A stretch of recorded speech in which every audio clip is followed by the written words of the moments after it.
ఆమోసు 4:12. కాబట్టి ఇశ్రాయేలీయులారా, మీ ఎడల నేనిలాగునే చేయుదును గనుక ఇశ్రాయేలీయులారా, మీ దేవుని సన్నిధిని కనబడుటకాయ సిద్ధపరుడి. ప్రభునందు నాకు అత్యంత ప్రియులారా, దేవుని సన్నిధిలోనికి హడావుడిగా, తొందరపాటుగా, ఏదో చులకనగా ఎంచి రావడానికి వీలు లేదు. దేవుని సన్నిధిలోనికి మనం వచ్చేటప్పుడు దాన్ని ఈజీగా తీసుకోవడానికి వీలు లేదు. దేవుని సన్నిధిలోనికి వచ్చేటప్పుడు సిద్ధపాటు లేకుండా ఉన్నపాటున రావడానికి వీలు లేదు. దేవుని బిడ్డలారా, శిలువ దగ్గరికి వచ్చేటప్పుడు ఉన్నపాటున రావాలి. రక్షణ పొందడానికి వచ్చేటప్పుడు, బలిపీఠము దగ్గరికి వచ్చేటప్పుడు ఉన్నపాటుననే రావాలి. ప్రత్యక్ష గుడారములోని 7 ఉపకరణములలో మొట్టమొదటిది బలిపీఠము. ఆ తర్వాత 6 ఉపకరణాలు ఉంటాయి. ఎంట్రన్స్ లో అసలు ప్రవేశించగానే తగిలేది బలిపీఠం. బలిపీఠం మీద ఏమున్నది? రక్త ప్రోక్షణం ఉన్నది. బలిపీఠము మీద రక్త ప్రోక్షణం ఉన్నది. రక్తము దగ్గరికి వచ్చేటప్పుడు ఇక సిద్ధపాటు ఏమీ లేదు, అలాగే రావాలి. బైబిల్ బాగా తెలిసిన తర్వాత రక్షింపబడ్డం కాదు, రక్షింపబడిన తర్వాతనే నీకు బైబిల్ తెలుస్తుంది. రక్షింపబడిన తర్వాత నీలోనికి పరిశుద్ధాత్మ దేవుడు వస్తాడు. రక్షింపబడిన తర్వాత క్రీస్తు నీలో నివసిస్తాడు. రక్షింపబడిన తర్వాత దేవుని జీవము నీ లోపలికి వస్తుంది. నీ బ్రతుకులో మార్పు వస్తుంది. ఏమండి, కొంతమంది రక్షణ మెట్టుకంటే ముందు బోళ్ళంత సిద్ధపాటు, ఏళ్ల తరబడి ఏదేదో సిద్ధపాటు నియమించారు. అది వాక్యానుసారము కాదు. ఫిలిప్పీ చెరసాల అధిపతి సువార్త విన్నాక కొన్ని గంటల లోపుగానే రక్షణ పొందాడు కదా. రాత్రి ఆ గడియలోనే అప్పుడే సువార్త విన్నాడు, 2-3 గంటల లోపల బాప్తిస్మం పొందాడు. అలాగే ఇథియోపియుడైనటువంటి కందాకేరాని మంత్రి, కోశాధిపతి అయిన, ఆర్థిక మంత్రి అయిన నపుంసకుడు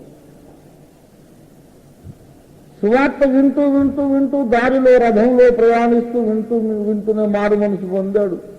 దారిలో ఎక్కడో నీళ్లు కనబడ్డాయి. ఇదిగో నీళ్లు, నాకు బాప్తిస్మం ఇచ్చుటకు ఆటంకమేమి అని అడిగి బాప్తిస్మం పొందాడు. రక్షణకు ముందు సుదీర్ఘమైన సిద్ధపాటు లేనే లేదు. ఒకే ఒక సిద్ధపాటు అవసరం. అది ఒక క్షణములో పొందవలసిన సిద్ధపాటు. దాని పేరు మారు మనస్సు. మారు మనస్సు లోకము వైపు నుండి, సాతాను వైపు నుండి మన ముఖాన్ని గిరుక్కున్న దేవుని తట్టు మళ్లించుకుంటా. Sudden right about turn in our mind. మన తలలో, మనస్సులో, హృదయంలో మన ప్రయారిటీస్ని గిరుక్కును మార్చుకోవటం. లోకం కోసం, పాపం కోసం, శరీరం కోసం, సమాజం మెప్పు కొరకు అనుకొని బ్రతుకుతూ ఉంటాం మనం.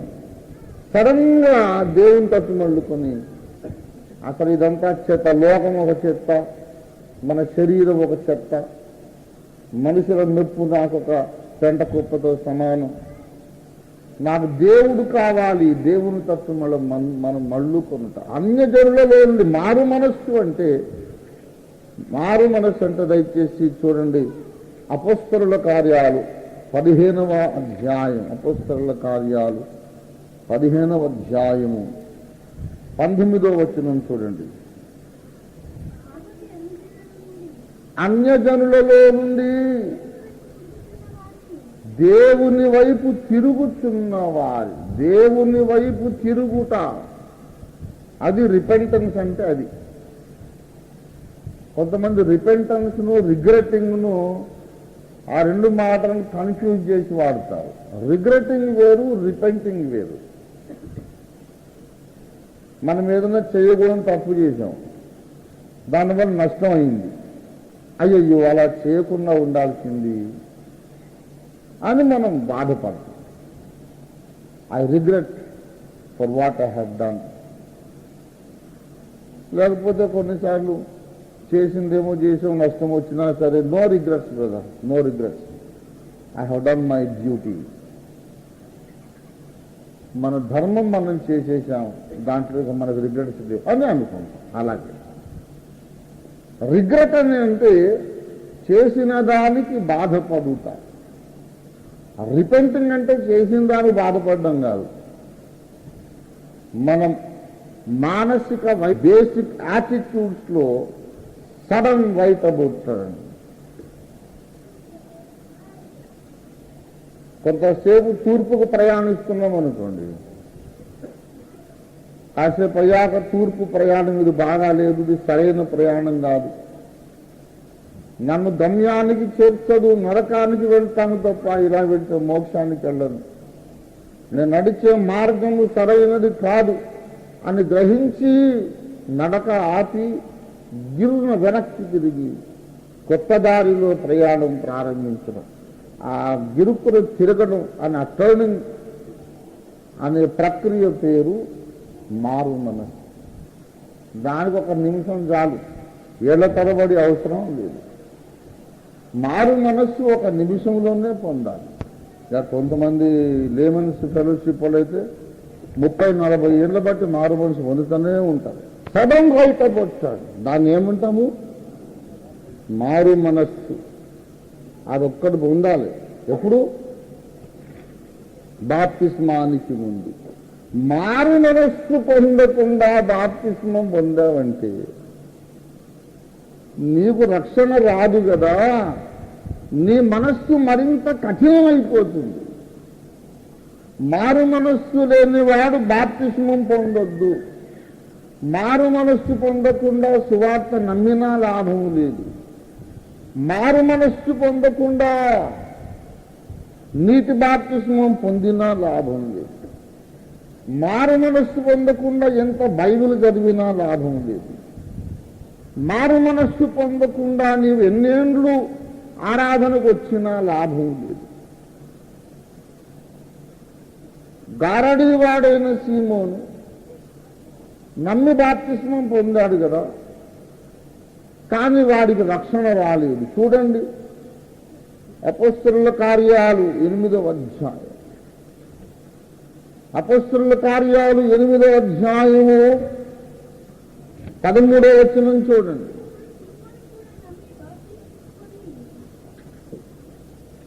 అప్పుడు సీమోను కూడా నమ్మి బాప్తిస్మము పొంది. వాడు నమ్మి బాప్తిస్మము పొందాడా, నమ్మకుండా పొందాడా?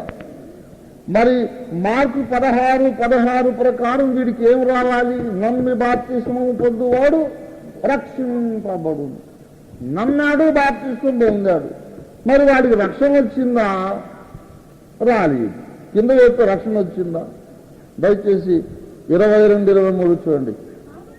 అయ్యో సీమోను, ఈ నీ చెడుతనము మానుకొని మారు మనస్సు నుండి ప్రభువును వేడుకొనుము. ఒకవేళ నీ హృదయాలోచన క్షమింపబడవచ్చును. నీవు ఘోర దుష్టత్వములోను దుర్నీతి బంధకములలోను ఉన్నట్లు. అరే, నమ్మి బాప్తిస్మము పొందాడు కానీ వాడు ఇంకా ఘోరమైన దుష్టత్వములో ఉన్నాడు, ఇంకా దుర్నీతి బంధకములలో ఉన్నాడు. నమ్మాడు, బాప్తిస్మం పొందాడు, ఇంక తెగిపోలేదు. నమ్మాడు, బాప్తిస్మం పొందాడు, ఇంకా దుష్టత్వం నుంచి బయటికి రాలేదు. చాలా మంది ఇలా ఉన్నారు. బాప్తిస్మాలు పొందారు కానీ కొత్త జీవితం లేదు. బాప్తిస్మాలు పొందారు కానీ కొత్త స్వభావము లేదు, కొత్త మనస్సు లేదు, కొత్త నడక లేదు. ఇంకా పాపబంధకాల్లోనే బతుకుతున్నారు. బాప్తిస్మం ద్వారా ఏమి మార్పు రాలేదు. ప్రయోజనం ఏమిటి? అసలు ఇలాంటి శక్తిహీనమైనటువంటి బాప్తిస్మాలు మీరు ఎందుకు పొందారు? ఎందరో బాప్తిస్మాలు పొంది కొత్త మనుషులైపోయారు. మరి నువ్వెందుకు ఇంకా పాత మనిషిగా మిగిలి ఉన్నావు? దీనికి కారణం ఏంటంటే అసలైన కిటుకు కీలకం అక్కడ చెబుతాడు. దయచేసి అపొస్తలుల కార్యాలు 8వ అధ్యాయము 22వ వచనము చూడండి. కాబట్టి నీ చెడుతనమును మానుకొని ఏం పొందాలి? మారు మనస్సు నుండి. వాడు అది పొందలేదు. అంతకుముందు ఏం చేశాడు? నమ్మి బాప్తిస్మం పొందాడు, కానీ మారు మనస్సు పొందాడు. అందుకే చెబుతున్నా, మారు మనస్సు పొందకుండా సువార్త నమ్మినా, మారు మనస్సు పొందకుండా బాప్తిస్మం పొందినా నీ లోపల మార్పు రాదు. మారు మనస్సు అనేది చాలా ముఖ్యం. భక్తుని గారేమో నీవు కొత్తగా జన్మించాలని ఆయన నొక్కి చెప్పేవాడు. లేమన్ ఇవాంజలికల్ ఫెలోషిప్ స్థాపకులైన డానియల్ గారేమో మారు మనస్సు ముఖ్యం అని. మీకు తెలుసో లేదో, ఈ రెండు కలిపి తెచ్చినోడే అపోజిల్ పిఎం సామ్యుయల్ గారు, బైబిల్లో పౌలు భక్తుడు. ఐపీసీలో నాకు 2 టీచింగ్స్ ఉన్నాయి. No water baptism without repentance. Pastor గారు అడుగుతారు, బాప్టిజం కావాలి పాస్టర్ గారు అంటే, బాప్టిజమానికి ఏం పొందద్దే నాయన, నువ్వు మారు మనసు పొందావా అని అడుగుతారు. సువార్త నమ్మానండి. నమ్మితే దయ్యం కూడా నమ్మిది సువార్త. తెలుసా మీకు? లూసిఫర్ కూడా సువార్త నమ్ముచున్నారు. సువార్త అంటే ఏమిటి? క్రీస్తు మన పాపముల కొరకు మృతి పొందెను, తిరిగి లేచెను. యేసు ప్రభువే జీవము గల దేవుని నిజమైన కుమారుడు, యేసే సృష్టికర్త. ఇవన్నీ దయ్యాలు కూడా నమ్ముతున్నవి. దయ్యాలు నమ్ముతున్నాయి, దయ్యాలు సువార్త కూడా ప్రకటిస్తున్నాయి. మీకు తెలుసా? కానీ నమ్మినందువలన ఏమి ప్రయోజనం ఉండదు. అపొస్తలుల కార్యాలు 16వ అధ్యాయం 17వ వచనం చూడండి. ఆమె పౌలుని మమ్మును వెంబడించి, ఈ మనుషులు సర్వోన్నతుడైన దేవుని దాసులు, వీరు మీకు రక్షణ మార్గము ప్రచురించువారై ఉన్నారని. ఎవరీమే? 16వ వచనం చూడండి. ఎవరీమే? ఆమెకు దయ్యం పట్టిందా, దేవుడు పట్టాడా? దయ్యము పట్టిన ఆమె ఏం చెబుతుంది? ఇప్పుడు సువార్త చెప్పుతున్నది. ఏమండి? దయ్యం పట్టిన ఆమె ఏం చెబుతుంది? అమ్మా, ఈ మనుషులు దేవుని దాసులు, వీరు మీకు సర్వోన్నతుడైన దేవుని రక్షణ మార్గం. అంటే పౌలు ప్రకటించేది ఏం మార్గం అట? రక్షణ మార్గం. పౌలు ప్రకటించే దేవుడు ఎవరంట? సర్వోన్నతుడైన దేవుడు. ఎవరిచ్చిన సాక్ష్యం ఇది? దయ్యం ఇచ్చిన సాక్ష్యం. గాస్పుల్ పాయింట్స్ అన్ని నమ్ముతాడు దయ్యం, కానీ వాడి రక్షణ ఉండదు. ఎందుకంటే మారు మనస్సు పొందే కృప వానికి లేదు. ఈ శరీరం ఉండగానే ఈ బ్రతుకు కాలములోనే మనలో ఒక నూతన ప్రాణం పుట్టడం, అది నూతన జన్మ. అమ్మ కడుపులో నుంచి పుట్టినప్పుడు పాపములో జన్మించాం. మారు మనస్సు పొంది యేసునందు విశ్వాసం ఉంచినప్పుడు మనలో 2వ జన్మ కలుగుతోంది. అమ్మ గర్భంలోంచి పుట్టినప్పుడు ఆదాము పాపాన్ని తీసుకొచ్చి పుట్టాము. యేసునందు విశ్వాసం ఉంచి జన్మించినప్పుడు యేసయ్య యొక్క నీతిని స్వతంత్రించుకొని పుడుతున్నాం. మొదటిసారి జన్మించినప్పుడు పాపము మూటగా జన్మించాం. యేసునందు నమ్మకం ఉంచుట వలన మనం పుట్టినప్పుడు దేవుని నీతిని మనలో కలిగి జన్మిస్తున్నాం. 2వసారి పుట్టిన వాడి ద్విజుడు. బ్రాహ్మణుని భారతీయ సాంప్రదాయంలో ద్విజుడు అంటారు. ద్విజుడు అంటే ఎవడయ్యా అంటే తిలకం పెట్టుకొని జంజం వేసుకున్నవాడు కాదు. యేసునందు విశ్వాసం ఉంచిన వాడే ద్విజుడు. దేవుని స్తోత్రం కలిగిన. బ్రాహ్మణుడు అంటే ఎవడయ్యా? అసలు బ్రాహ్మణుడు అంటే బ్రహ్మముఖము నుంచి పుట్టిన వాడు బ్రాహ్మణుడు అన్నాడు. దేవుని ముఖము నుండి వచ్చిన వాక్కు వలన జన్మించిన క్రైస్తవుడే బ్రాహ్మణుడు. దేవుని స్తోత్రం కలిగిన కాదు. ఏమండి, బ్రహ్మముఖోద్దిష్టములు వేదములు అన్నారు. దేవుని ముఖము నుంచి వచ్చినవి వేదములు. దేవుని ముఖం నుంచి 2 వచ్చినాయి. వేదం వచ్చింది, బ్రాహ్మడు వచ్చాడు. 2 వచ్చింది. దేవుని నోట్లో నుండి ఏమండి, దేవుని నోట్లో నుండి బైబిల్ వచ్చింది. దేవుని నోట్లో నుండే విశ్వాసి కూడా వచ్చాడు. దేవుని స్తోత్రం కలుగును గాక. యాకోబు 1:18 ప్రకారం సత్యవాక్యము వలన దేవుడు తన సంకల్ప ప్రకారము మనలను కనెను. దేవుని స్తోత్రం కలుగును గాక. బ్రాహ్మణుడు ఎవరంటే మేమే బ్రాహ్మణులు.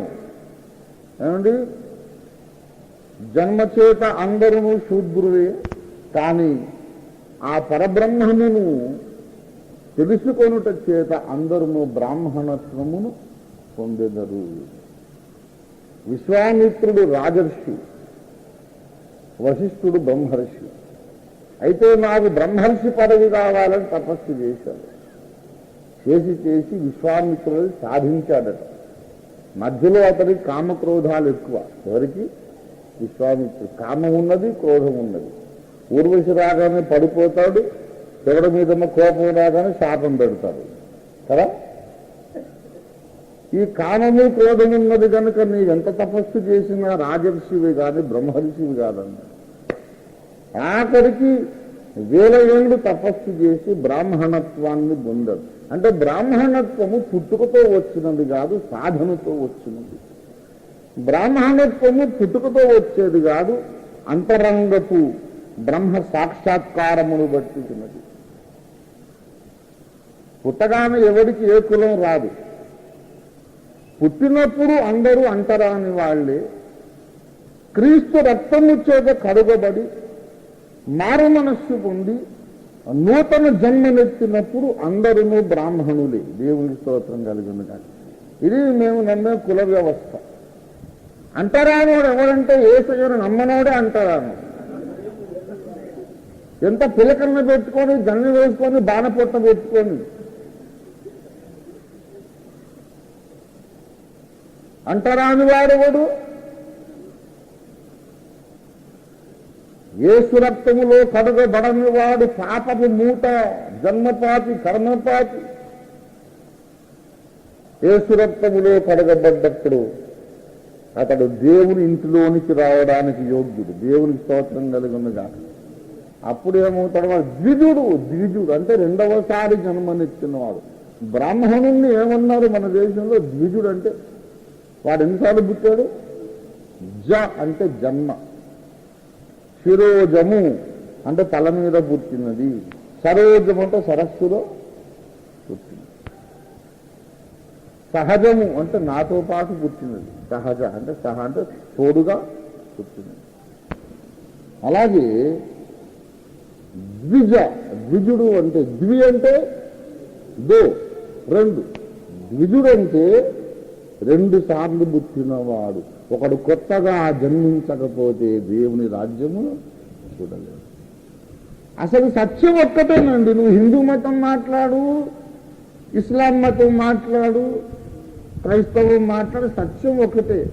అయితే సత్యమైనది మన ప్రక్కనే ఉన్నది కానీ చూడగలిగిన కన్నులు మనకు లేవు. ఆ కన్నులు మనకి ఇవ్వడానికి యేసయ్య వచ్చారు. దేవుని స్తోత్రం కలిగినగా.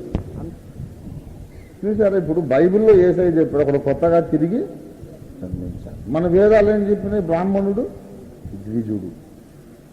విశ్వామిత్ర కథ ఏం చెప్పింది? మొదట బ్రాహ్మడు కాని వాడు సాధనము చేత బ్రాహ్మడు. అంటే అర్థం ఏంటంటే కులము అది పుట్టుకతో వచ్చేది కాదు, సాధన చేత వచ్చేది.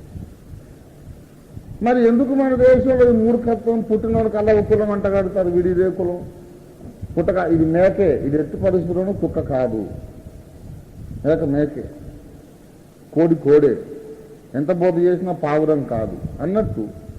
పుట్టగానే వీడు మాల, వీడు మాలగానే ఉంటాడు, వీడు రెడ్డిగానే ఉంటాడు, వీడు బ్రాహ్మడుగానే ఉంటాడు. సరే అట్లా కాదు, భారతదేశం నమ్మిన సత్యం అది కాదు.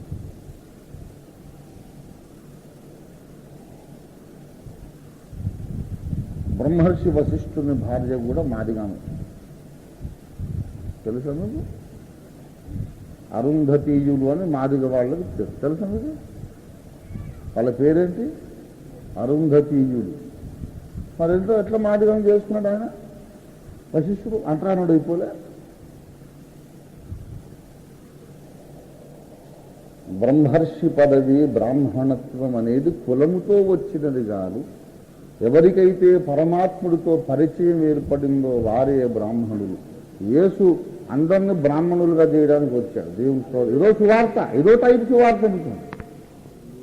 బ్రాహ్మణులారా మీరందరూ పేరుకు బ్రాహ్మణులే కానీ అసలు బ్రాహ్మణులు కాదు. నిజముగా బ్రాహ్మణులు కావాలంటే యేసునందు విశ్వాసం ఉంచుడు. అప్పుడు మీరు ద్విజులవుతారు. దేవుని స్తోత్రం కలిగదు. ఏమవుతారు? ద్విజుడు. అసలు సిసలైన బ్రాహ్మణుణ్ణి నేను, పిలక లేని బ్రాహ్మణుణ్ణి, జంజము లేని బ్రాహ్మణుణ్ణి. మారు మనస్సు,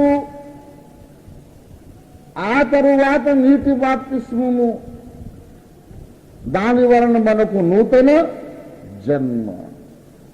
ఇది మనకు రక్షణానుభవం. దీన్ని ఏమంటాము? రక్షణానుభవం. దీనికి సిద్ధపాటక్కరలేదు. దీనికి సిద్ధపాటు మారు మనసు పొందంటే ఇవాళ పొందాలంటే, సహోదరుడు మారు మనసు పొందము అంటే ట్రై చేసేదను, ఆలోచించదను, ఇంకో 6 నెలల్లో పొందేదను అంటే కుదరదు. You can repent right now. ఈరోజు మారు మనస్సు పొందొచ్చు, ఈరోజు మారు మనసు పొందొచ్చు. You need not take years together for that. నేను నడిచే దారి మంచిది కాదని గ్రహించు, నేను నడిచే దారి నరకపు దారిని గ్రహించు. ఈ దారి మార్చుకోకపోతే నాకు రక్షణ దొరకదని గ్రహించు. ఇక్కడి నుంచి గిరుక్కుని మళ్ళీ దేవాది మొదలుకొని నీ మాట ప్రకారం బతుకుతా అని అలా తిరిగేసి ఉంటే మైండ్లో, మనస్సులో జరిగే తిరగటం గంటలు ఏం లెక్కర్లే, నిమిషాల్లో గిరుక్కుంటుంది. ఆ ఒక్క పని చేయకుండా నువ్వు బాప్తిస్మం పొందొద్దు. పొందాలంటే మాత్రం నీకు ప్రయోజనం లేదు. కఠిన మనసు వచ్చేస్తూ ప్రభునందు ప్రియులారా, రక్షణ పొందే సమయంలో శిలువ దగ్గరికి వచ్చినప్పుడు ఎలాంటి సిద్ధపాటు అక్కర్లేదు, ఈ చిన్న సిద్ధపాటు తప్ప. ఎందుకు ఇంతసేపు నొక్కి చెప్పానంటే, ఉన్నపాటును వచ్చేది శిలువ దగ్గరికి బాబు. ఎలా ఉన్నావు అలాగే రావాలి, సిద్ధపాటు అక్కర్లేదు అన్నాను. అనగానే ఇక అందరూ వచ్చేసి బాప్తిస్మాలు ఇవ్వండి సార్, ఎట్లా ఉన్నాను అలాగే రావచ్చు అన్నారు కదా అని అందరూ వస్తారేమో అని భయం వేసి, బాబు సిద్ధపాటు అక్కర్లేదు అన్నానంటే ఏమాత్రం అక్కర్లేదని కాదు, దానికి 1 నిమిషము సిద్ధపాటైనా ఉంది. దాని కొరకు చెప్పాను. ఉన్నవాడు ఉన్నట్టు రావచ్చంటే సుట్ట తాగుతూ వచ్చి నాకు బాప్తిస్మము ఉన్న పాటున వచ్చుచున్నాను అని నోతో సుట్ట పెట్టుకొని వస్తే మేము ఇస్తామంటే బాప్తిస్మం. బాప్తిస్మం అంటే ఉన్నపాటున రావడం అంటే పాపం చేస్తూ రావడం, వ్యభిచారం చేస్తూ రావడం, కళ్ళు సుట్ట తాగుతూ రావడం, ఇలాంటి పొరపాట్లు చేస్తున్నారు. మనం అలా చేయొద్దు. బాప్తిస్మం అనగా ప్రతి విధమైన చెడును అసహించుకొని దేవుని తట్టు మళ్ళుకొని అప్పుడు బాప్తిస్మం పొందాలి. దేవుని స్తోత్రం కలిగింది కాదు. ఏం చేయాలి? ప్రతి విధమైన పాపమును, చెడును మనం అసహించుకొని మరల పాపము చెయ్యనని ద్వేషించి దేవుని తట్టు మళ్ళుకోవాలి. ఇక అంతకన్నా పెద్ద సిద్ధపాటు అక్కర్లేదు. బాప్తిస్మం ఎందుకు పొందలేదంటే తెల్లబట్టలు గుట్టించుకోలేదన్నాడు. అరే బాప్తిస్మం కొరకు వారమంతా సిద్ధపడ్డాడు, రాలేదు. వచ్చాడు కానీ ట్యాంక్ దగ్గరికి రాలేదు. ఎందుకు రాలేదంటే తైలం ఇంకా డ్రెస్ ఇవ్వలేదన్నా. ఏం డ్రెస్ అంటే వైట్ డ్రెస్ గుర్తించుకున్నాడంట. వాడికి ఏదో వాళ్ళ నాన్నమ్మ చచ్చిపోయి వాడి దుకాణం మూసేసి వాడు వెళ్ళిపోయాడు. వైట్ డ్రెస్ లేదు అని బాప్తిస్మం పొందలేదు. ఎంత మాయకుడు పిచ్చోడా! వైట్ డ్రెస్ ఏసు ఇస్తాడా, టైలర్ కాదు. ఏసు రక్తములో నీ జీవిత వస్త్రం ఉదుకొని దాన్ని ఏం చేసుకోవాలి? తెలుపు చేసుకోవాలి. దేవుని స్తోత్రం కలుగునుగాక. రక్షణ పొందడానికి వచ్చేటప్పుడు ఏ సిద్ధపాటు అక్కర్లేదు. కానీ దేవుని సన్నిధి లోపలికి ప్రవేశించేటప్పుడు, ప్రభువు యొక్క బల్ల దగ్గరికి వచ్చేటప్పుడు సిద్ధపాటు కావాలి. ప్రార్థన కొరకు సిద్ధపాటు కావాలి. విజ్ఞాపన చేసేటప్పుడు సిద్ధపాటు కావాలి. ఏ మెట్టు దగ్గరికి పోయినా ఏం కావాలి చెప్పండి? సిద్ధపాటు. సిద్ధపాటు. నువ్వు అప్పుడే పాపం చేస్తూ సడన్ గా మోకరించి ప్రభువా ఊరందరినీ రక్షించు అంటే ఊరందరూ రక్షించడం కాదు. నా పిచ్చిపోక ముందు నీలో పాపం ఉన్నది, నీలో అసహ్యత ఉన్నది, నీలో అపవిత్రత ఉన్నది. దేవుని సన్నిధిలో మోకరించి విజ్ఞాపన ధూపం వేయాలంటే దానికంటే ముందు నువ్వు చాలా సిద్ధపాటు కలిగి ఉండాలి. ధూపం వేయడానికి వెళ్ళక ముందు అహరోను వాళ్ళు ఏం చేశారు? కాళ్ళు చేతులు కడుక్కున్నారు. మర్చిపోకండి. నిర్గమాకాండం 33వ అధ్యాయం 30వ అధ్యాయం నిర్గమకాండం 30వ అధ్యాయము 20వ వచనం. వారు ప్రత్యక్షపు గుడారములోనికి వెళ్ళినప్పుడు సేవ చేసి యెహోవాకు హోమ ధూపము నర్పించుటకు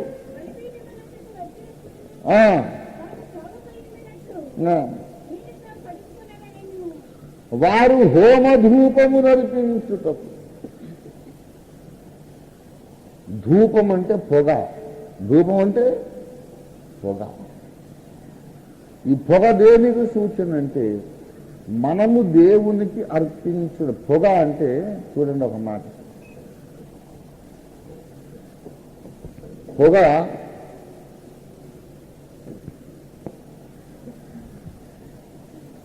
ఎప్పుడైనా కింద నుంచి మీదకి పోద్దా, పైనుంచి కిందకు వస్తుందా? ఒక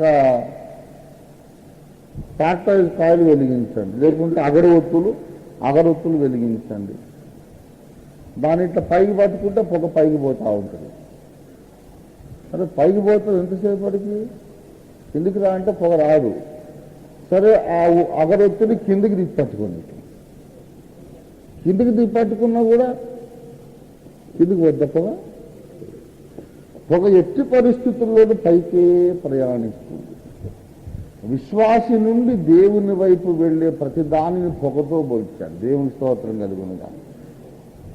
ఇక్కడ నుంచి స్తుతి పోవచ్చు, అదొక పొగ. ప్రార్థన వెళ్ళు, చదివి ఒక పొగే. దేవునికి ఇచ్చే అర్పణం అది పొగే. పొగ అనగా ఇక్కడి నుండి పైకి వెళ్లే లక్షణం కలిగింది. కనుక దేవునికి స్తుతి చెల్లించాలనుకోండి, ముందుగా నువ్వేం చేసుకోవాలి? కాళ్ళు చేతులు కడుక్కొని స్తుతి అనే హోమ ధూపము నడిపించాలి. ప్రార్థన చేయడానికి వచ్చావనుకో, ముందుగా కడవాలి. లేకుంటే ప్రార్థన భారం ఉండదు, నీ ప్రార్థన పరలోకం చేరదు. పాపములో ఉంటూ వచ్చి సడన్ గా విజ్ఞాపన ప్రార్థన ఎత్తుకోవద్దు. నీ ప్రార్థన కప్పు కూడా దాటదు. ప్రార్థన చేయాలంటే మన ముందు కాళ్ళు చేతులు కడుక్కోవాలి. దేవుని సన్నిధి లోపలికి ప్రవేశించాలంటే మనకేం అవసరం చెప్పండి? సిద్ధపాటు అవసరము. ఉన్నపాటున వచ్చుచున్నాను సిలువ దగ్గరికి, సిద్ధపాటుతో వచ్చుచున్నాను పరిశుద్ధ స్థలము లోపలికి. దేవునికి స్తోత్రం కలుగునుగా. పరిశుద్ధ స్థలము లోపలికి వెళ్ళినప్పుడు సిద్ధపడాలి. మరికొద్దిసేపట్లో ప్రియులారా మనము పరిశుద్ధ స్థలములోనికి వెళ్ళుచున్నాం. ఏమండి, ఎక్కడికి వెళ్తున్నాం? మనం పరిశుద్ధ స్థలములోనికి వెళ్ళుచున్నాము. నిర్గమకాండము 40వ అధ్యాయం 4వ వచనం చూడండి దయచేసి. 40వ అధ్యాయం 4వ వచనం. నీవు బల్లను లోపలికి తెచ్చి దాని మీద క్రమముగా ఉంచవలసిన వాటిని ఉంచి.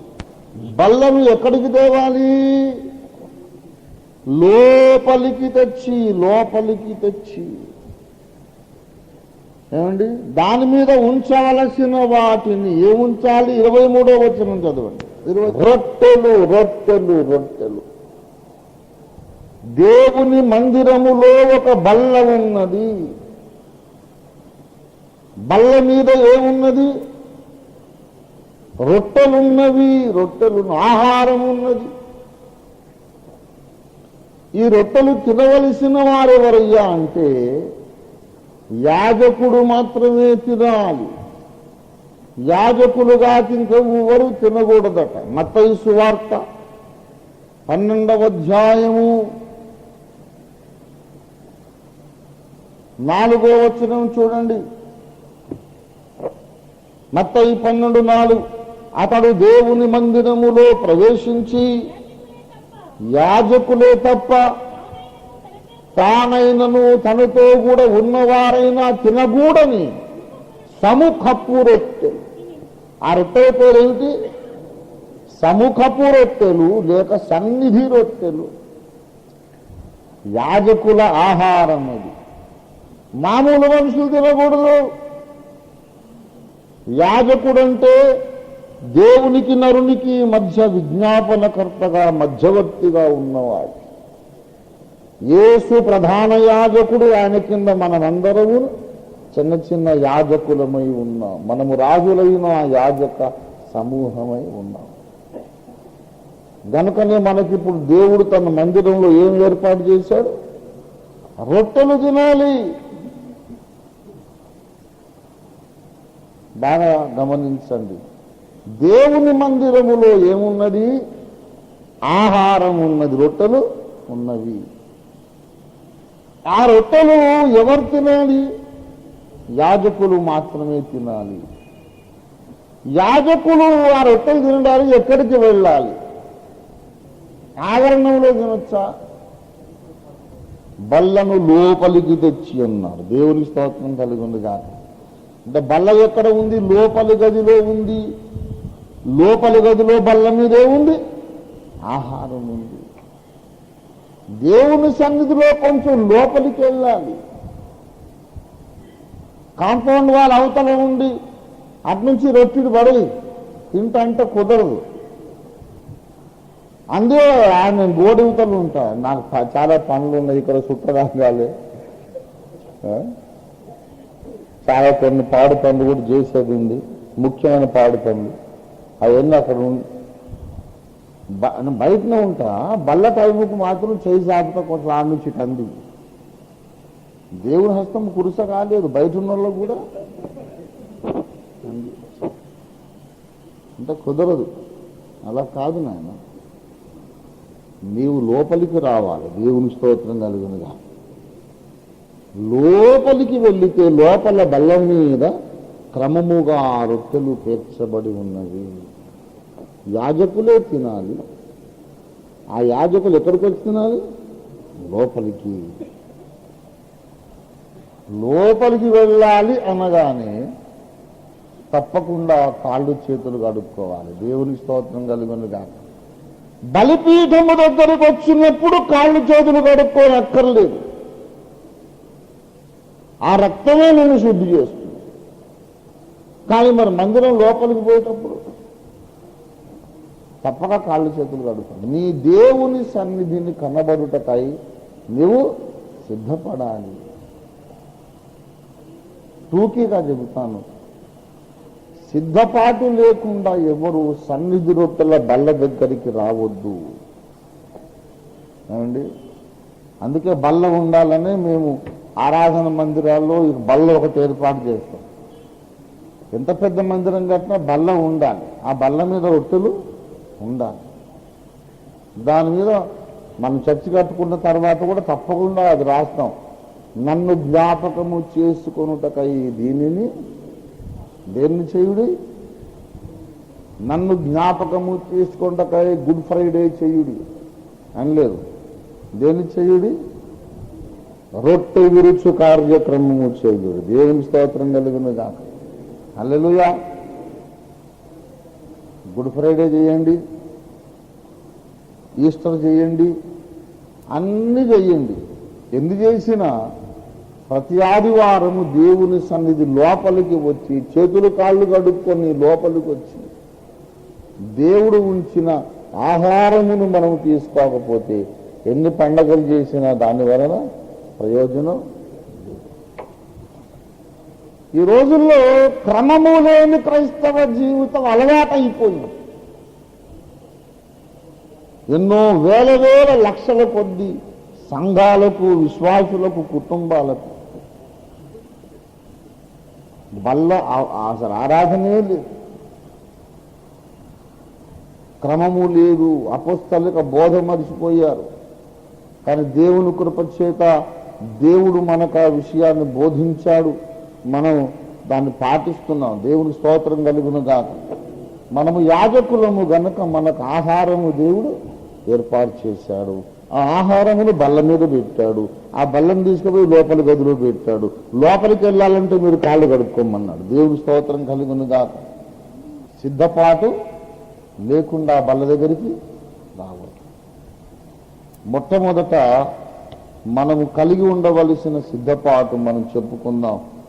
సిద్ధపాటులో మొదటి మెట్టు స్వపరీక్ష. 1 కొరింథీ పత్రిక 11వ అధ్యాయము 28వ వచనంలో స్వపరీక్ష.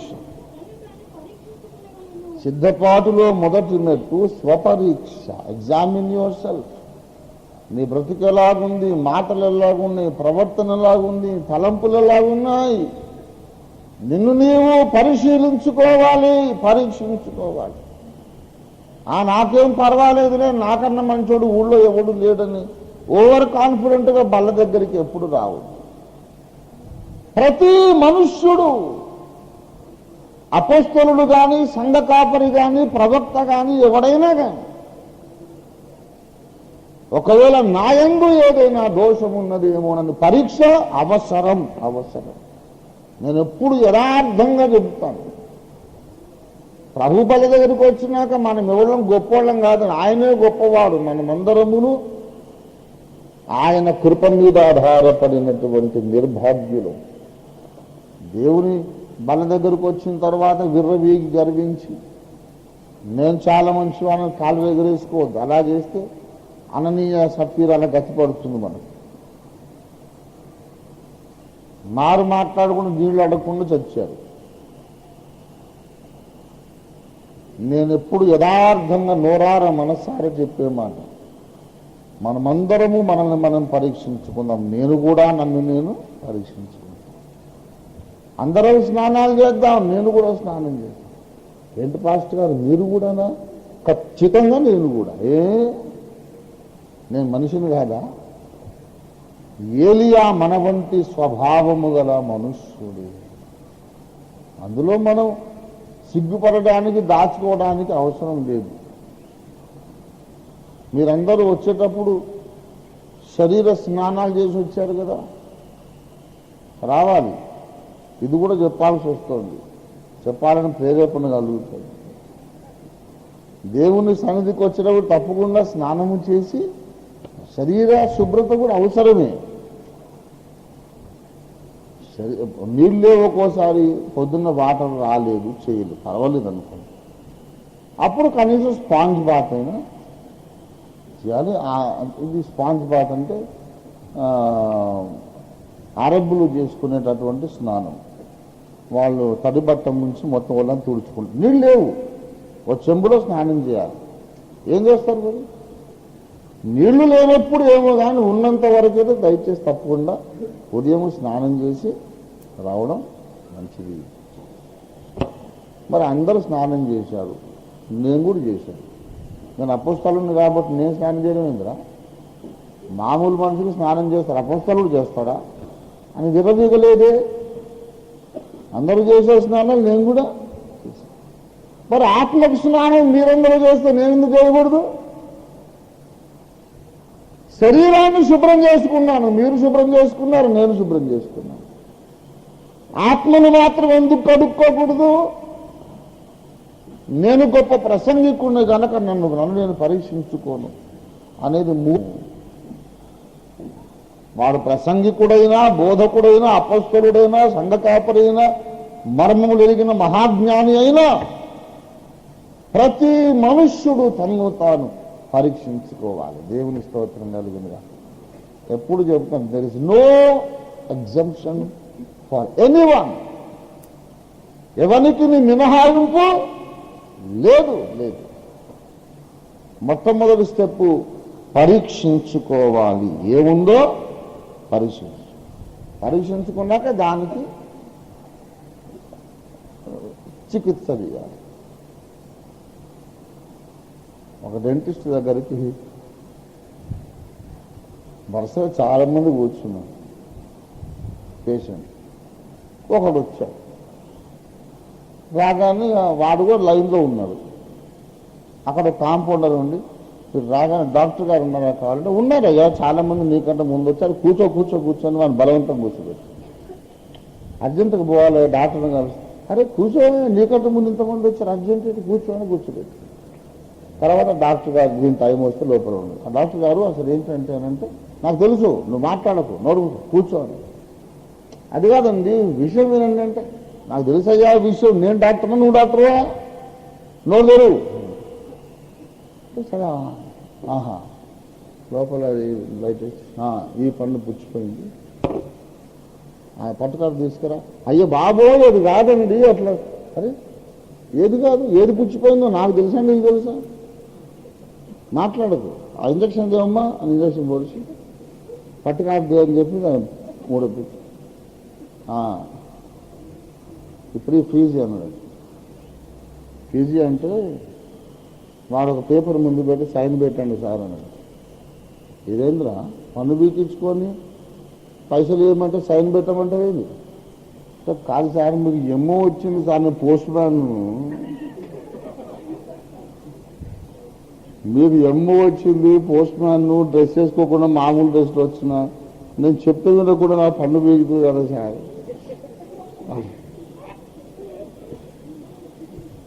వాడు ఎందుకు వచ్చిండో ముందు పరీక్ష, అసలు విషయం వినాలనా? వచ్చిన వాళ్ళందరూ పండు బీగులు మొదలు పెట్టాడు.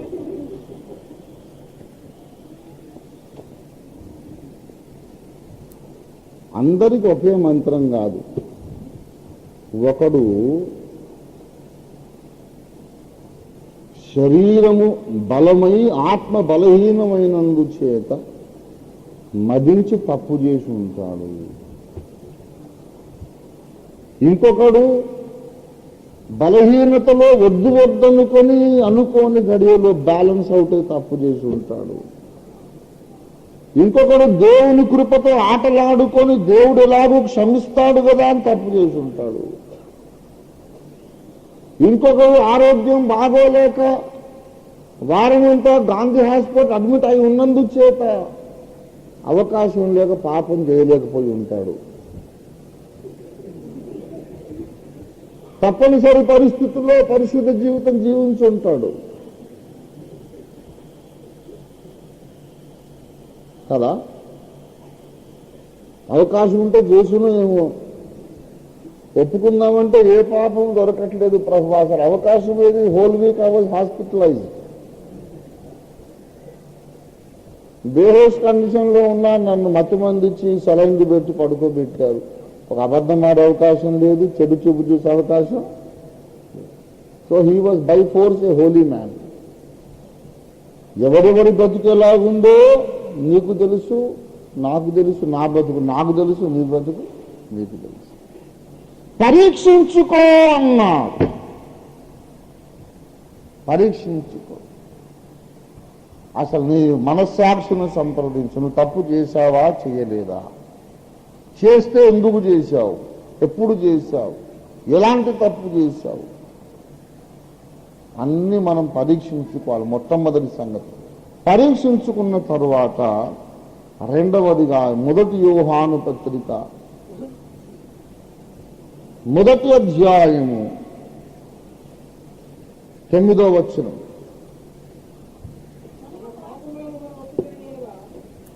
మన పాపములను మనము, ఇది రెండవ స్టెప్. మొట్టమొదట పరీక్షించుకోవాలి, రెండవదిగా మన పాపాలు మనకు గుర్తొచ్చినప్పుడు ఒప్పుకోవాలి. అవును నేను తప్పు చేసి తిని. దావీదు ఒప్పుకున్నాడు. ఏమన్నాడు? నా తాను నిజంగానే నేను తప్పు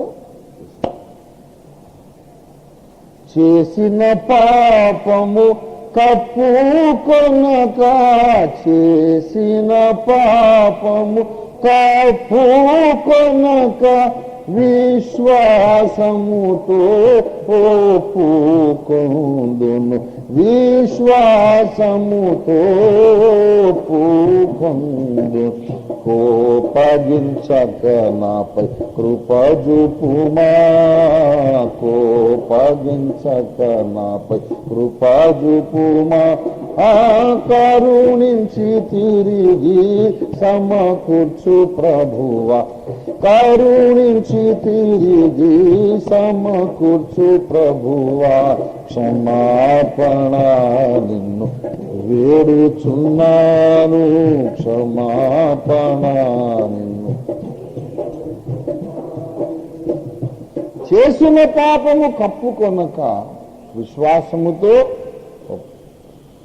పరీక్షించుకోవాలి. నేను యథార్థం చెబుతున్నాను, కొన్నిసార్లు నువ్వు పరీక్షించుకుంటే ఒప్పుకోవడానికి ఏ తప్పు ఒకవేళ కనబడకపోవచ్చు. It is possible, I tell you. ఇందాక తమాషాగా అన్నాను, కానీ మీరు హాస్పిటల్ అడ్మిట్ కాకపోయినా, ఆరోగ్యంగా వారమంతా ఉన్నా, తప్పు చేయకుండా మీరు బ్రతికి ఉండవచ్చు. It is possible.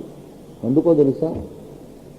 పాపము చెయ్యకుండా మిమ్మల్ని కాపాడుటకు యేసు సమర్థుడు. దేవునికి స్తోత్రం కలిగిన. పరిశుద్ధంగా బ్రతికించలేడా? బ్రతికించగలడు. ఆరోగ్యంగా ఉన్నాం, తింటూ సంచరిస్తూ పనులు చేస్తున్నాం, వారమంతా ఒప్పుకుందామంటే ఒక్క తప్పు కూడా గుర్తు రాలేదు మనకు. సాధ్యమే. లేఖనాధారం ఉన్నదా? ఉంది. పౌలు అన్నాడు, నా యందు నాకు ఏ దోషములు కానరాదు. పౌలంగా నువ్వు పౌలంత తోడివా? పౌలంత తోడు కాదు, కానీ పౌలును కాపాడిన యేసయ్య నా పట్ల కూడా ఈ వారం అంతా కృప చూపాడు. దేవుని స్తోత్రం కలుగునుగా. హల్లెలూయా. నేను గొప్పవాడిని కాదండి, యేసయ్య నన్ను తప్పు చేయనివ్వలేదు. శోధన వచ్చినప్పుడు ఆయనే నాకు బలం ఇచ్చాడు. పరీక్షించుకోండి, బలవంతంగా పళ్ళు వీకొద్దు. పాపాలు ఒప్పుకో అంటే మరి ఒప్పుకోవడానికి ఏమి లేదు, మరి ఏం చేయాలంటే పోయిన వారం చేసినాను ఒప్పుకో ఇప్పుడు అని కొంతమంది పోయిన నెల చేసినాయి, పోయిన సంవత్సరం చేసినాయి, మరి పాపాలు ఒప్పుకోమంటున్నాడు కదా, మరి ఈ వారం ఏం గుర్తు రావడం లేదు. బాబు, పోయిన వారం ఒప్పుకున్నావు, పోయిన వారం యేసయ్యా క్షమించేశాడు. క్షమించేసిన తర్వాత ఏమన్నాడు? మీ పాపములు నేను మళ్ళీ జ్ఞాపకం చేసుకోనన్నాడు. మళ్ళా ఈ వారం వచ్చి ఏం తప్పులు లేకపోతే, అతిపోయిన వారం నేను ఒకసారి తప్పు చేసిన క్షమించంటే కన్ఫ్యూజ్ చేసేస్తావు. నువ్వు కన్ఫ్యూజ్, దేవదూతలు కన్ఫ్యూజ్, దేవుడు కూడా నువ్వు తప్పు చేయలేదు కదరా, ఎందుకు క్షమాపణ అడుగుతున్నావు అంటే, కాదు నేను అటుపోయిన వారం చేసిన కదంటే, అప్పుడు క్షమించేసే కదా అంటే మరోసారి క్షమించు. మరి ఇప్పుడు మరి ఇదేం లేదు కదా, టైం వేస్ట్ అవుతుంది. ఒప్పుకునే టైం అయ్యే ఒప్పుకున్నామంటే నేను చెప్తున్నాను, మనలో చాలా మందికి ఒప్పుకున్నామంటే ఓ పాపం దొరకని స్థితిలో దేవుడు మనల్ని కాపాడుతూ ఉన్నాడనే నా నమ్మకం. అది సాధ్యమేనని నేను నమ్ముతున్నాను. మీరు కూడా అది సాధ్యమేనని నమ్మండి, తప్పకుండా దేవుడు మిమ్మల్ని ఆ స్థితికి నడిపిస్తాడు. దేవుని స్తోత్రం కలుగునుగా.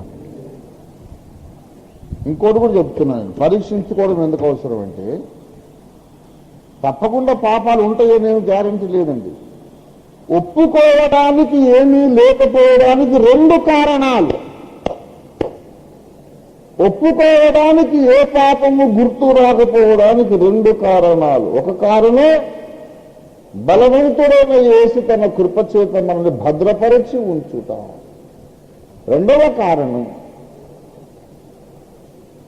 ఏ రోజు లెక్క ఆ రోజు అప్పగించుకొని మనము ప్రతి రాత్రి స్నానము చేసి పడుకోవడం. ఇక సోమవారం ఏదన్నా చిన్న తప్పు అయ్యి ఉంటే ఆ రోజు రాత్రే కడిగేసుకున్నాం, మంగళవారానికి అది రాదు. మంగళవారం పాపాలు అప్పుడే కడుక్కున్నాం, శనివారం కూడా మళ్ళీ ఎప్పుడు ఏ రోజు ఆ రోజు కడుక్కున్నాం. ఇప్పుడు వచ్చి ఒప్పుకోమంటే ఏం గుర్తొస్తుంది? రాదు. కనుక బలవంతాన్ని ఒప్పుకొని అంటే ఆ డాక్టర్ గారి టైపులో అయిపోతుంది. బలవంతాన్ని ఒప్పుకోవడం కాదు, అసలు ముందు పరీక్షించుకున్నాడు. దేవుని స్తోత్రం కలిగినగా. అసలు పాపం ఉందా లేదా, తప్పు జరిగిందా జరగలేదా, నువ్వు ఒప్పుకోకుండా ఏమైనా పెండింగ్లో ఉన్నాయా, ఏ మూటన్న మోసుకొని వచ్చావు ఇక్కడికి? ఒకవేళ ఉన్నట్లయితే కనుక వాటిని ఒప్పుకొని విచారపడి క్షమించమని వేడుకోవాలి. దేవునికి స్తోత్రం కలుగునుగాక. హల్లెలూయా, హల్లెలూయా. దేవుని బిడ్డలారా, పాపము ఒప్పుకున్న తర్వాత మూడవ విషయం ఏంటో తెలుసా? ఆయన క్షమించాడని మనము నమ్మి ఆయన క్షమాపణను ప్రేమతో స్వతంత్రించుకోవాలి. ఆయన ప్రేమను మనము స్వతంత్రించుకోవాలి. 1 యోహాను 4వ అధ్యాయం 16వ వచనం చూడండి. మన ఎడల దేవునికి ఉన్న ప్రేమను మనం ఎరిగిన వారి దానిని నమ్ముకొని ఉన్నాము. Trust in the love of God. ఎంత ప్రేమ! మన కొరకు ప్రాణమర్పించేటంత ప్రేమ. ఎందుకు ఆయన మన కొరకు ప్రాణమర్పించాడు? మన పాపములకు ప్రాయశ్చిత్తమై ఉండుటకు. ఆయనే మనల్ని నీతిమంతులుగా తీరుస్తున్నాడు. ఆ నీతిని మనము స్వతంత్రించుకొని, దావీదులాగా చెబుతాం 4వ కీర్తనలో, నీతిని స్వతంత్రించుకున్నాడు. నా నీతికి ఆధారమగు దేవా, నా నీతికి నీవే ఆధారం. అయ్యా, నువ్వు బలి అయినావు, తిరిగి లేచావు, ప్రేమతో నా పాపాలు క్షమించావు, నన్ను కడిగావు, ఇప్పుడు నన్ను నీతిమంతునిగా చేసావు, నీవే నా నీతికి ఆధారం. ఇది 3వ మెట్టు. 4వ మెట్టు స్తుతి, ఆరాధన.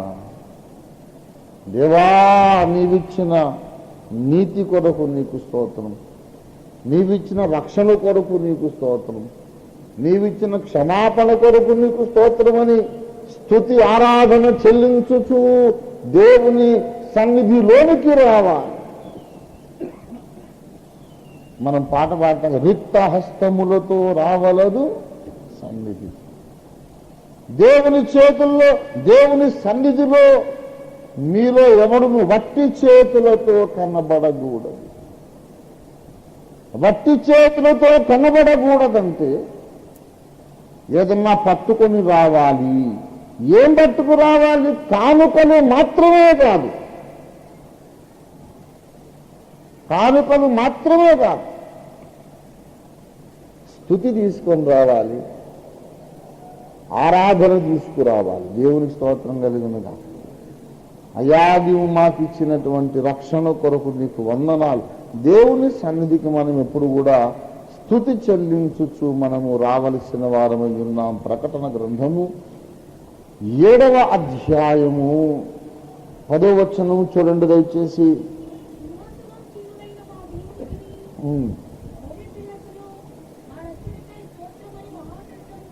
సింహాసనాసీనుడైన దేవునికి గొర్రెపిల్లకును మా రక్షణ కొరకు స్తోత్రమని మహాశబ్దముతో చెప్పారు. మా రక్షణకై స్తోత్రమని మహాశబ్దంతో చెప్పారు. ఆయన ఇచ్చిన ఈవులను బట్టి స్తుతించుచూ రావాలి. బల్ల దగ్గరకు వచ్చినప్పుడు స్తుతి చెప్పాలి. దేని కొరకు చెప్పాలి చెప్పండి? అసలు బల్ల మీద ఉన్న నీ శరీరము కొరకు నీకు వందనా. ఈ శరీరాన్ని నేను తినడానికి వీలుగా సిలువలో బలిగా అర్పించినందుకు నీకు వందనాలు. ఓ మాట మిమ్మల్ని అడుగుతాను, యేసు ప్రభు వారి సిలువ మీద బలి అర్పించలేదు అనుకోండి తన శరీరాన్ని, ఇవాళ మనం తినగలమా? తినలేము. ఇది మీ కొరకు విరవబడిన నా శరీరము అని విరవకపోతే మనం దాన్ని తినలేము. కనుక ప్రభువా, శిలువ యాగమును బట్టి నీకు వందనాలు. నీ సన్నిధిలోకి రావడానికి నా మీద నీవు కప్పిన నీతి వస్త్రము కొరకు నీకు వందనాలు.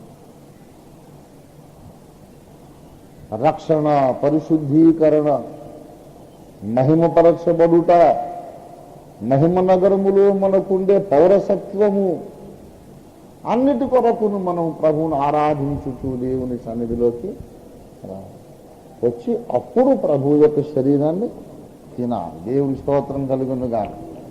ఎందుకు చెప్పాను నేను? మొట్టమొదటి 4 స్టెప్స్ చెప్పాను.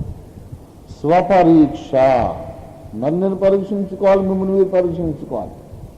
తప్పు జరిగి ఉండే అవకాశం ఉంది, ఒకవేళ జరిగి ఉండకపోవచ్చు కూడా. జరిగినా ఏ రోజులకు ఆ రోజు కంప్లీట్ అయిపోయి ఉండొచ్చు. నువ్వు ఏ స్థితిలో వచ్చావో ఒకసారి పరీక్షించుకోవాలి. దేవుని స్తోత్రం కలిగినగా. ఒళ్ళంతా మురికి మురికిగా వచ్చావా, లేక శుభ్రంగా స్నానం చేసి వచ్చావా? ఆత్మీయంగా ఒప్పుకోవాల్సింది ఏమన్నా ఉందా లేదా పరీక్షించుకో. ఏదైనా ఉన్నట్లయితే మన పాపములు మనము ఒప్పుకొనవలే. ఒప్పుకున్నాక నీతిని స్వతంత్రించుకొనవలే. ఆ తర్వాత దేవుణ్ణి స్తుతించాలి. ఈ 4 చేసినప్పుడు నీవు సంపూర్ణమైన సిద్ధపాటుతో ఈ యాజకుల ఆహారం తీసుకోవడానికి అవకాశం ఉంది. దేవునికి స్తోత్రం కలుగును గాక. మనం సిద్ధపాటుకు ఉపక్రమిద్దాం. మనం కొంతసేపు దేవుని సన్నిధిలో సిద్ధపడదాం. మనం ఆదివారమున దేవుని మందిరానికి ఈ ముఖ్యమైన కార్యము కొరికే వచ్చాం ప్రియులారా.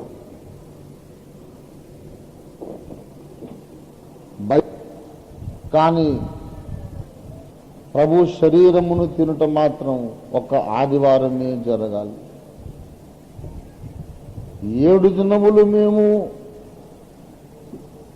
శిష్యుల మధ్య గడిపితిమి. 7 దినములు సమాజ కూటములు నిర్వహించితిమి. గాని ఆదివారమున రొట్టె విరుచుటకే కూడుకుంటుమి అంటున్నాడు పౌలు. లూకా చెబుతున్న సాక్ష్యం. ఆదివారమున రొట్టె విరుచుటకే, ఆదివారమున రొట్టె విరుచుటకే మనం ఇక్కడ కూడుకున్నాం. మరికొద్దిసేపట్లో లోపలికి వెళ్తాం, దేవుని సన్నిధి లోపలికి వెళ్తాం. ఇంతసేపు బయట కూర్చున్నాం, ఆవరణంలో ఉన్నాం. బల్ల అనేది దేవునింటి లోపలి గదిలో ఉంది. ఆ లోపలి గదిలో బల్ల ఉంది, బల్ల మీద రొట్టెలున్నాయి. లోపలి గదికి వెళ్ళాలంటే మనల్ని మనం పరీక్షించుకోవాలి. లోపలి గదికి వెళ్ళాలంటే మన పాపాలు ఒప్పుకోవాలి. లోపలి గదికి వెళ్ళాలంటే దేవుని నీతిని మన మీద కప్పుకొని స్వతంత్రించుకోవాలి. దేవుని స్తుతించుచు లోపలి గదికి వెళ్ళాలి. సిద్ధపడదాం ప్రియులారా. నన్ను నేను పరీక్షించుకుంటాను. సహోదరి, నిన్ను నీవు పరీక్షించుకో. సహోదరుడా, నిన్ను నీవు పరీక్షించుకో. ఎవరికి ఇక్కడ మినహాయింపు లేదు. పరీక్షించుకోవడం అందరికీ అవసరమే. పరీక్షించుకొని ఒకవేళ ఏదైనా పాపం ఉన్నట్లయితే దాన్ని ఒప్పుకుందాం. ఇది స్వపరీక్షా సమయం, పాపం ఒప్పుకోలు సమయం. యేసయ్యా నన్ను కడుగుము, క్షమించమని వేడుకుంటూ సమయాన్ని గడుపుదాం. ఒకసారి కళ్ళు మూసుకొని ఆత్మనేత్రాలు తెరుచుకొని ఆత్మనేత్రములతోని వెనక్కు తిరిగి పోయిన వారము మనము నడిచి వచ్చిన 7 రోజుల జీవిత యాత్రను స్మరిద్దాం. తప్పు చేశావా చెల్లుమా? తప్పు చేశావా తమ్ముడు?